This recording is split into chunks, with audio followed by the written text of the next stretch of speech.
اللہ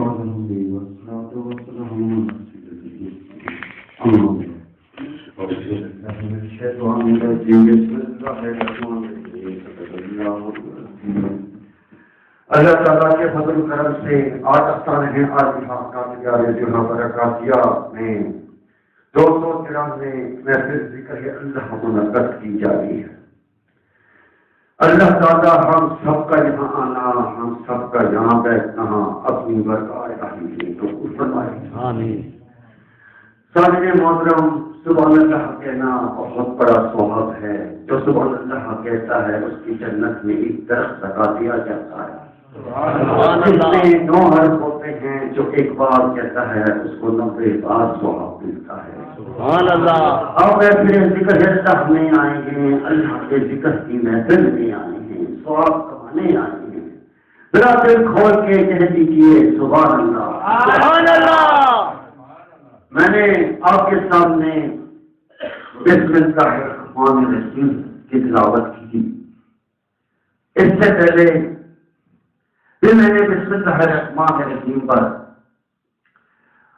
لب کشائی کی، اس کے کچھ مسائل بتائے، اس کی کچھ برکات کا تذکرہ کیا۔ آج میں صرف اشارہ کرتے ہوئے گزروں گا کہ مجھے وقت کا بھی احساس ہے۔ بسم اللہ الرحمن الرحیم میں 3 اسم الہی ہے۔ اللہ تعالیٰ کے 3 مبارک نام ہیں۔ سبحان اللہ۔ اس میں ایک اللہ تعالیٰ کا ذاتی نام اللہ اور 2 صفاتی نام رحمان اور رحیم۔ سبحان اللہ۔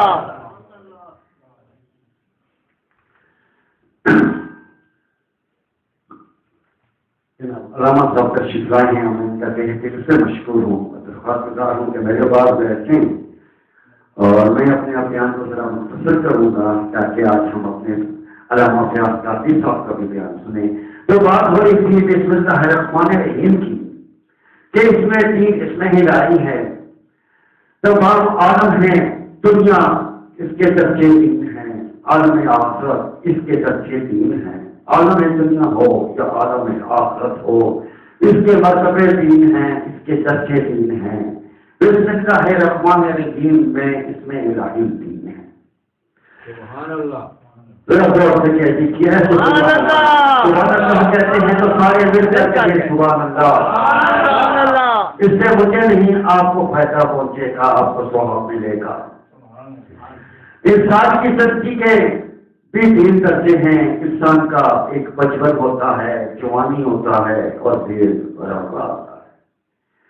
اسی طرح انسان کی حیثیتیں بھی 3 ہیں۔ انسان دنیا میں 3 حیثیت میں رہتا ہے، یا تو وہ امیری میں رہتا ہے، یا پھر وہ غریبی میں رہتا ہے، یا پھر وہ فقیری میں رہتا ہے۔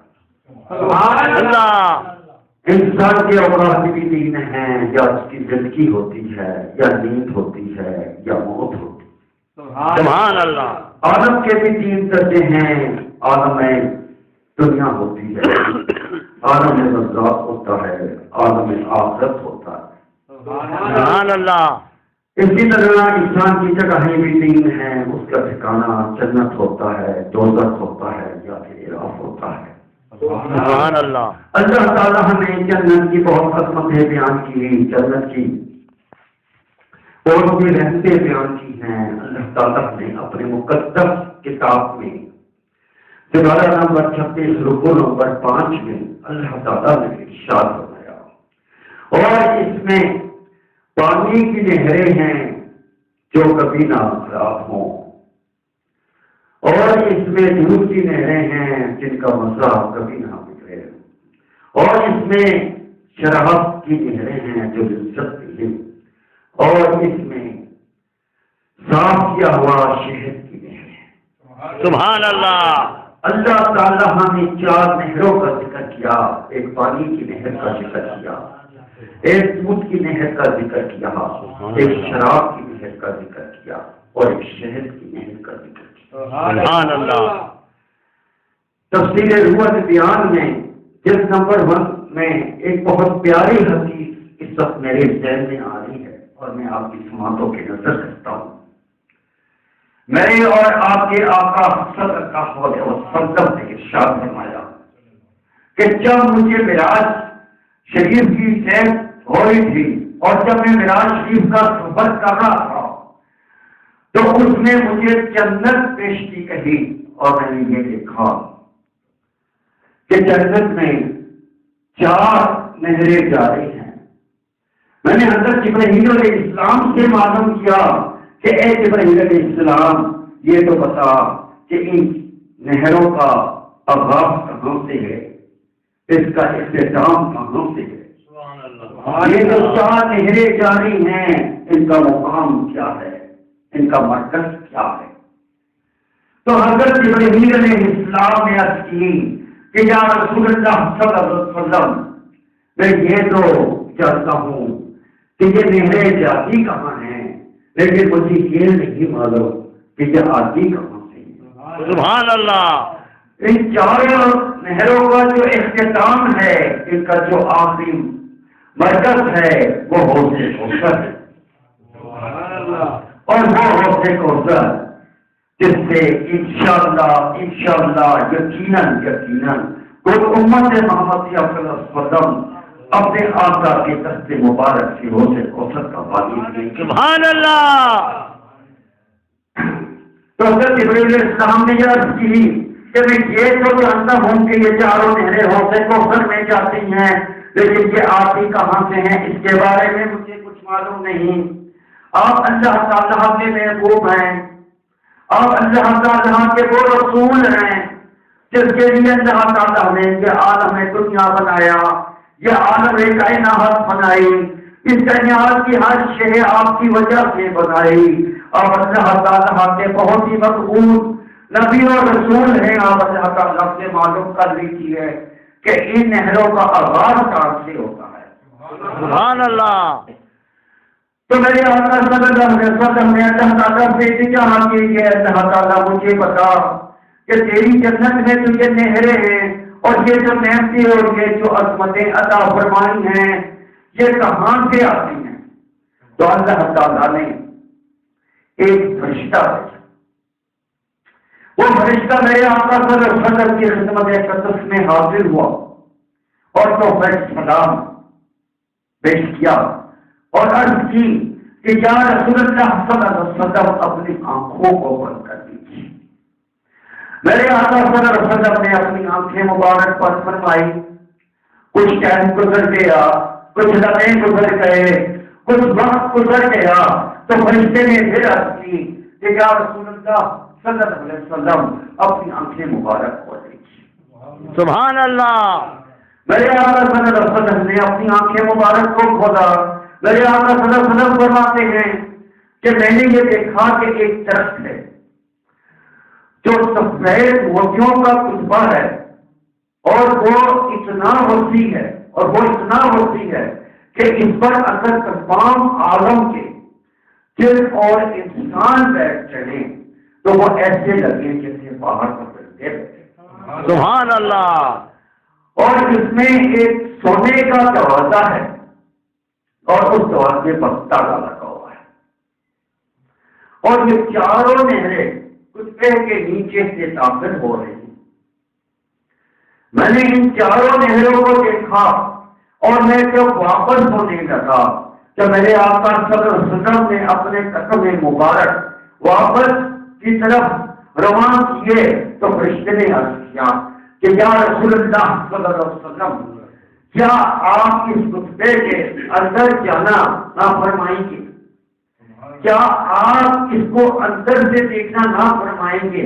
تو میرے آقا صلی اللہ علیہ وسلم نے ارشاد فرمایا کہ اس پر تو تالا لگا ہوا ہے اور اس کی چابی میرے پاس نہیں ہے۔ تو فرشتے نے عرض کیا کہ یا رسول اللہ صلی اللہ علیہ وسلم اس کی چابی آپ کے پاس ہے اور اس کی چابی ہے بسم اللہ الرحمن الرحیم۔ سبحان اللہ۔ میرے آقا صلی اللہ علیہ وسلم اپنے قدم مبارک خطبے کے قریب لے جاتے ہیں، میرے آقا صلی اللہ علیہ وسلم اور قریب ہوتے ہیں، سونے کے دروازے کے قریب چلے جاتے ہیں، میرے آقا صلی اللہ علیہ وسلم تالے کے قریب جاتے ہیں اور ارشاد فرماتے ہیں بسم اللہ الرحمن الرحیم۔ سبحان اللہ صدر کھل جاتا ہے، سونے کے دروازے کا دایاں حصہ دائیں طرف ہو جاتا ہے، بایاں حصہ بائیں طرف ہو جاتا ہے، اور میرے آقا صلی اللہ علیہ وسلم اپنے قدم مبارک اس خطبے کے اندر لے جاتے ہیں، اور آپ وہاں یہ دیکھتے ہیں کہ 4 ستون ہیں، اور 4 ستونوں سے 4 نہریں جاری ہو رہی ہے، ایک سے پانی کی نہر جاری ہو رہی ہے، دوسرے سے دودھ کی نہر جاری ہو رہی ہے، تیسرے سے شراب کی نہر جاری ہو رہی ہے، اور چوتھے سے شہد کی نہر جاری ہو رہی ہے۔ سبحان اللہ میرے آقا صلی اللہ علیہ وسلم فرماتے ہیں کہ جب میں نے اس پر غور کیا تو میں نے یہ دیکھا کہ ان 4 ستونوں پر بسم اللہ الرحمن الرحیم لکھی ہوئی ہے۔ سبحان اللہ پھر میرے آقا صلی اللہ علیہ وسلم کا ایک شاط مبارک ہے کہ میں اس کے اور قریب ہو گیا، اور جب میں نے اس کو غور سے دیکھا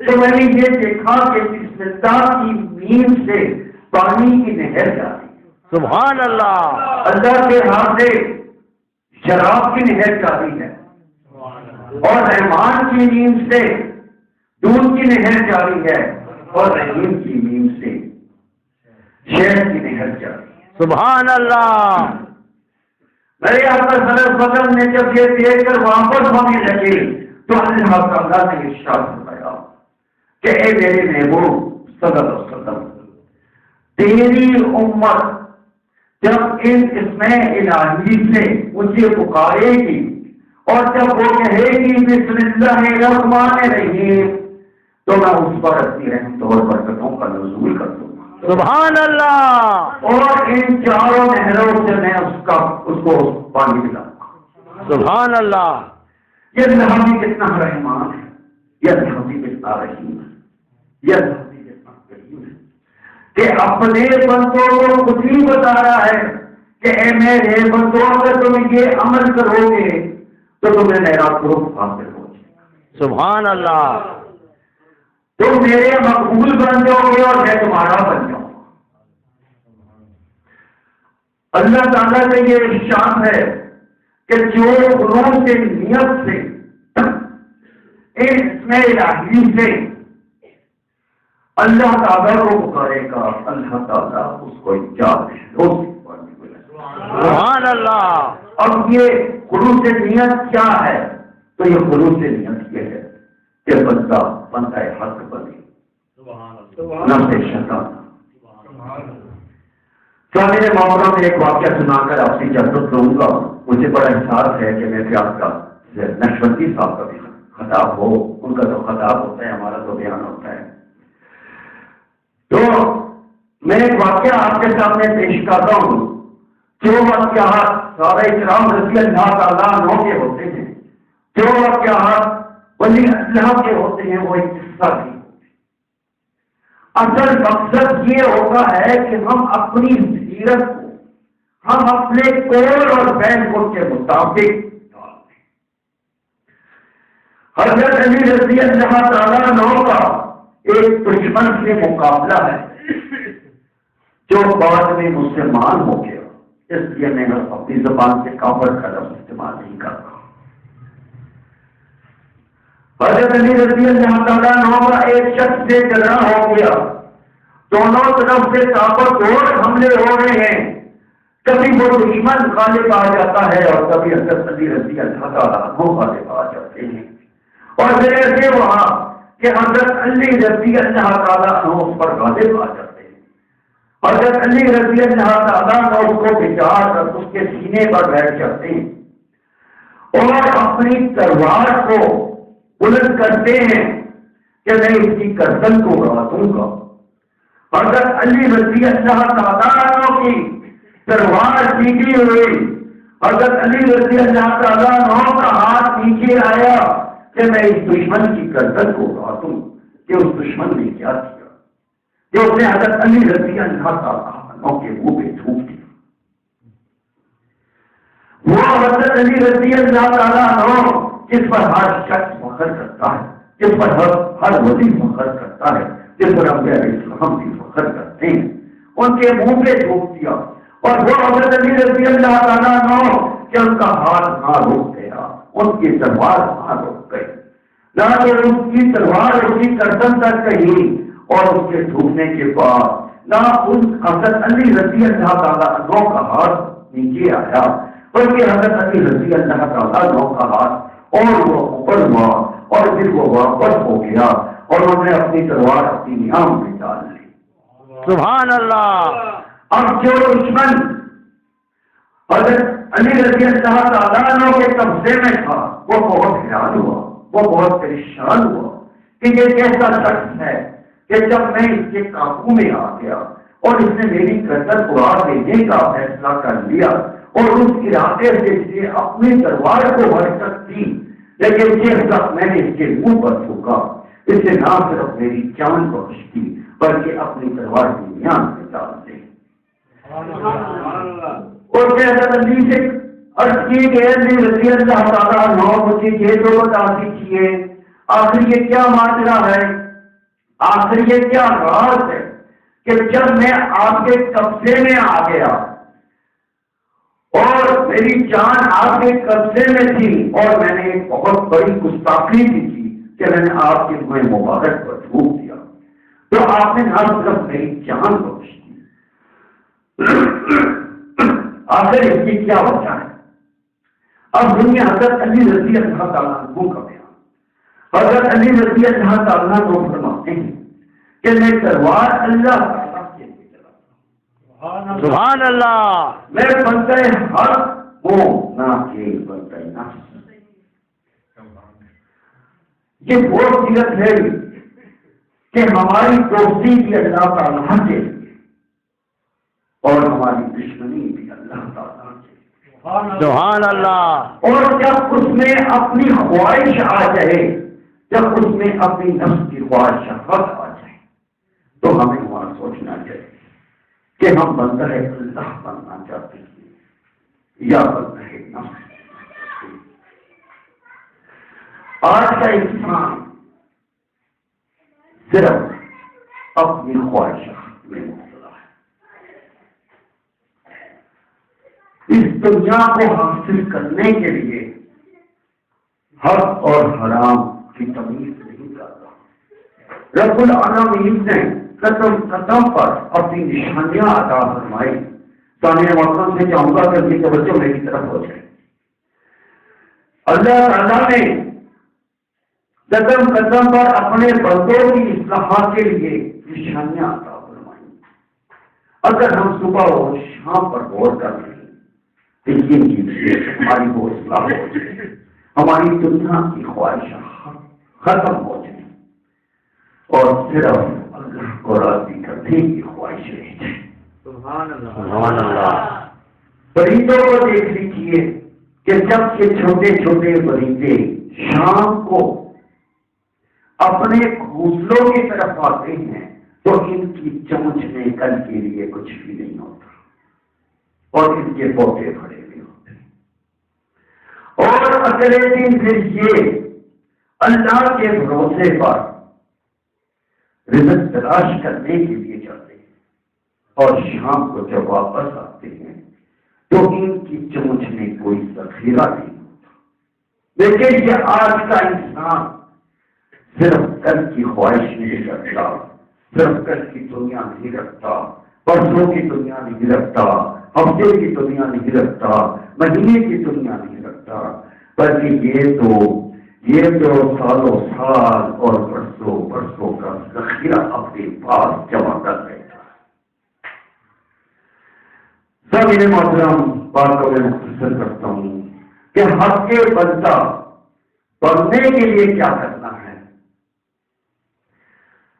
اللہ تعالیٰ نے اپنے کلام میں ہر مسائل کا حل پیش کیا ہے اور سستانے پر اللہ کا شکر ہے کہ بے شمار مسائل کا حل اللہ تعالیٰ کی مقدس کتاب اور حدیثوں کے روح سے پتا ہے. سبحان اللہ. لیکن ضرورت تو اس بات کی ہے کہ زندگی میں کبھی تو ایک بار قرآن پاک ترجمہ اور تشریح کے ساتھ پڑھ لیں.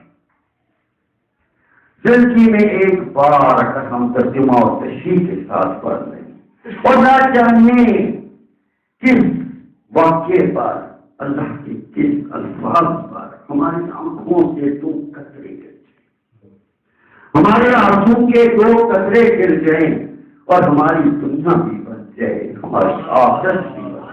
سبحان اللہ۔ یہ حدیث مشہور ہے، جو قوم الہی میں رویا اس کے آنسو ابھی چہرے سے نیچے زمین پر گرنے سے پہلے اس کے گناہوں کو معاف کر دیا۔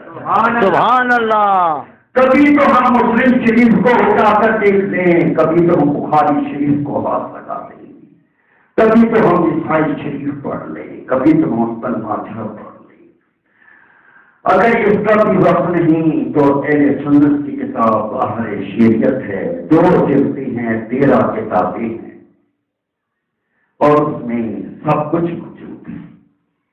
ہم دنیاوی تعلیم کے لیے ہر سال 8-10 موٹی موٹی کتابوں کو پڑھ لیتے ہیں، لیکن اس کو نہیں پڑھتے جس کا مضمون بھی ایک ہے، جس کی تعلیم بھی ایک ہے، جس کی تربیت بھی ایک ہے، جس کو ایک ہی دفعہ پڑھنا پڑتا ہے، وہی سبق ہیں، کوئی نئی بات اس میں نہیں آئے گی، کوئی نئے تجربات اس میں نہیں آئیں گی، ہمیں اس کے پڑھنے کی ضرورت ہے۔ تو نبی شریف کی حدیث مبارکہ ہے، میرے آقا صلی اللہ علیہ وسلم نے فرمایا کہ عقل مند اور دانا وہ شخص ہے جس نے اپنے آپ کو پہچان لیا۔ میرے آقا صلی اللہ علیہ وسلم نے سب سے پہلے بات فرمائی کہ اے سنو، عقل مند اور دانا وہ شخص ہے جس نے اپنے آپ کو پہچان لیا۔ اب یہ کہ ہماری پہچان کیا ہے، تو اللہ تعالیٰ نے اپنی کتاب قرآن پاک میں جو ہدایت کے لیے نازل ہوئی اس میں ارشاد فرمایا کہ میں نے انسانوں اور جنوں کو اپنی عبادت کے لیے پیدا کیا۔ سبحان اللہ۔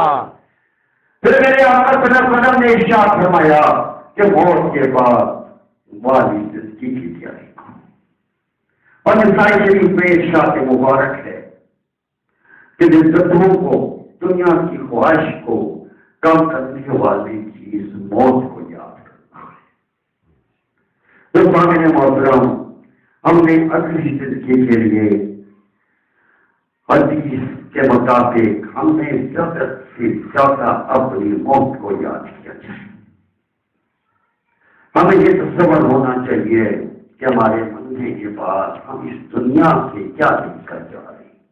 میرے آقا صلی اللہ علیہ وسلم نے صرف 2 باتیں ارشاد فرمائی ہیں حق بندہ بننے کے لیے۔ ایک یہ کہ اپنے آپ کی پہچان کر لے، اور دوسری یہ کہ موت کے بعد والی زندگی کی تیاری کر لیں۔ سامنے محترم،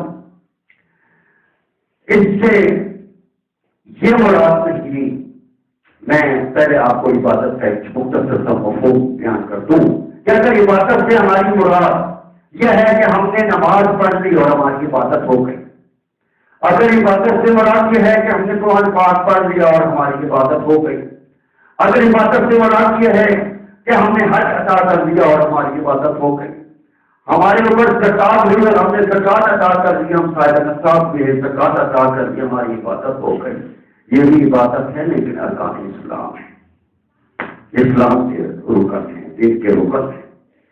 عبادت تو یہ ہے کہ حقوق اللہ ادا کیا جائے اور ساتھ حقوق عباد ادا کیا جائے، اپنے ماں باپ کی خدمت کی جائے، اپنے رشتے داروں کے ساتھ خیر خواہی کی جائے۔ سامعین محترم، میں آپ سے بات کر رہا ہوں، بڑی محبت سے بات کر رہا ہوں، آپ کی توجہ میری طرف ہو، میں چاہتا ہوں کہ آپ میری بات کو سنیں، میں آپ کو دیکھوں، یہ ساری چیزیں یہاں لکھی ہوئی موجود ہیں، آپ انشاءاللہ محفل کے بعد جس کا دل چاہے جو پڑھے۔ تو مقصد یہ ہے کہ عبادت حقوق اللہ اور حقوق العباد ہے، پڑوسیوں کے حقوق ہیں، اس میں ماں باپ کے حقوق ہیں، اس میں اولاد کے حقوق ہیں، اس میں بیویوں کے حقوق ہیں، اس میں تمام انسانوں کے حقوق ہیں۔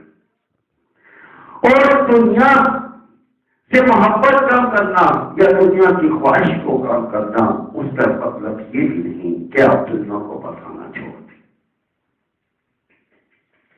یا دنیا سے آپ بالکل کنارہ کشی کر لیں، یا آپ حقوق العباد کو چھوڑ کر، اپنے ماں باپ کو چھوڑ کر، اپنی بیوی بچوں کو چھوڑ کر کسی بھی پہاڑ میں چلے جائیں یا درخت کی کوہ میں جا کے اللہ اللہ کرنا شروع کر دیں۔ اسلام نے ہمیں دنیا بسانے کا حق اس طرح دیا ہے جتنا دنیا کا حق ہے۔ اللہ تعالیٰ نے جتنے بھی انبیاء علیہ السلام بھیجے انہوں نے دنیا بھی بسائی اور اللہ تعالیٰ کی عبادت کی۔ ان کے 3 کام تھے۔ پہلا کام تو یہ تھا کہ وہ خود نیکی کیا کرتے تھے اور خود نیکی کرنے کے بعد خود عمل کرنے کے بعد اپنی امت کو نیکی کی ترغیب کرتے تھے، نیکی کی طرف بلاتے تھے۔ اور دوسرا کام یہ کہ پہلے خود تقوی اختیار کرتے تھے، ہر برائی کو چھوڑ دیا کرتے تھے اور دوسروں کو بھی اس برائیوں سے روکا کرتے تھے۔ اور دوسرا یہ کہ اللہ کی عبادت بھی کیا کرتے تھے۔ میرے آقا صلی اللہ علیہ وسلم نے اپنی زندگی کو کئی حصوں میں تقسیم کر رکھا تھا۔ آپ صلی اللہ علیہ وسلم نے تجارت بھی فرمائی، آپ صلی اللہ علیہ وسلم نے اپنے رشتہ داروں کو بھی ٹائم دیا، آپ صلی اللہ علیہ وسلم نے تبلیغ بھی فرمائی، سبحان اللہ، آپ صلی اللہ علیہ وسلم نے نکاح بھی فرمائے، سبحان اللہ، آپ صلی اللہ علیہ وسلم نے جہاد بھی فرمایا، سبحان اللہ، اور آپ صلی اللہ علیہ وسلم نے ساری رات عبادت کی۔ سبحان اللہ، آج ذرا اپنے من میں جو جھانکیے، کیا پوری پوری رات بیٹھ کر میرا نبی صلی اللہ علیہ وسلم میں تو گزار دیتے ہیں؟ کیا ہمیں نہیں معلوم کہ ہمارے آقا صلی اللہ علیہ وسلم جب سب سو جایا کرتے تھے تو عبادت کیا کرتے تھے، اور عبادت بھی ایسی کرتے تھے کہ آپ کے پاؤں سو جایا کرتے تھے۔ تو کیا ہم بھی کبھی زندگی میں جب سب سو گئے ہمارے من میں یہ بات آئی کہ نہیں، ہمارے آقا صلی اللہ علیہ وسلم جب سب سو جایا کرتے تھے تو عبادت کیا کرتے تھے؟ چلیں آج ہم کھڑے ہو جاتے ہیں، 100 نفل پڑھ لیتے ہیں، 50 نفل پڑھ لیتے ہیں، اتنی عبادت تو نہیں کر سکتے جیسے ہم پھر اسلام نے کی کہ اللہ تعالیٰ اپنا نبی بناتا ہے تو اس کو اتنی طاقت دیتا ہے، جتنا بندہ بناتا ہے اس کو اتنی طاقت دیتا ہے، لیکن ہم اس نقشے قدم پر تو چل سکتے ہیں، ہم اٹھ کر 2-4 نفل تو پڑھ سکتے ہیں، سبحان اللہ اللہ، کی عبادت تو کر سکتے ہیں۔ یہ تو ذہن میں آ سکتا ہے کہ ہاں ہم نے بڑا ربی اول کو بھی میلاد منانا ہے، ہم نے سب کے سامنے پیش ہونا ہے، ہم غلام مصطفیٰ صلی اللہ علیہ وسلم ہیں، غلام مصطفیٰ صلی اللہ علیہ وسلم ہیں، تو ہم آقا صلی اللہ علیہ وسلم کی یہ سنتیں بھی تو پوری کریں۔ کس وقت پہلے اذان ہوا کرتی تھی تو حضرت علی رضی اللہ تعالیٰ عنہ کا وجود کانپ جایا کرتا تھا، سبحان رضی اللہ تعالیٰ عنہ خوف سے کانپنے لگتے تھے۔ آج اذان ہو رہی ہے، اگر کوئی خطاب کر رہا ہے تو وہ کرتا جا رہا ہے، اس کو اذان کی پرواہی نہیں ہے، اذان کا خوف اس کے من میں کیوں نہیں آ رہا؟ ہم ہماری جو جماعت ہے یہ سنت جماعت ہے، یہ جماعت ہے، فرقہ نہیں ہے، یہ میں پھر کسی اور وقت بیان کروں گا کہ جماعت کیا ہوتی ہے، فرقہ کیا ہوتا ہے۔ یہ جماعت محبت والی جماعت ہے، یہ جماعت وہ ہے جو تمام صحابہ کرام رضی اللہ تعالیٰ عنہ سے محبت کرتی ہے۔ یہ جماعت اہل سنت وہ جماعت ہے جو تمام علماء کرام سے محبت کرتی ہے۔ سبحان اللہ، ارے یہ جماعت وہ جماعت ہے جو کسی کو آقا کا نام محبت سے لیتا ہوا دیکھ لے تو اس کو گلے لگا دیتی ہے۔ سبحان اللہ، یہ جماعت ہے، جماعت اہل سنت جماعت ہے، یہ کوئی ذکر کا نام نہیں ہے۔ سامعین محترم، باتیں بہت ہیں، قرآن پاک میں ارشاد مبارک ہے، قریب آ گیا ہے لوگوں کے لیے حساب کا وقت، قریب آ گیا ہے لوگوں کے لیے حساب کا وقت۔ یہ بہت اہم بات ہے، یہ غالب صورت نساء میں اور وہ غفلت میں وہ موڑے میں ہر قریب آنے والی چیز قریب ہوتی ہے۔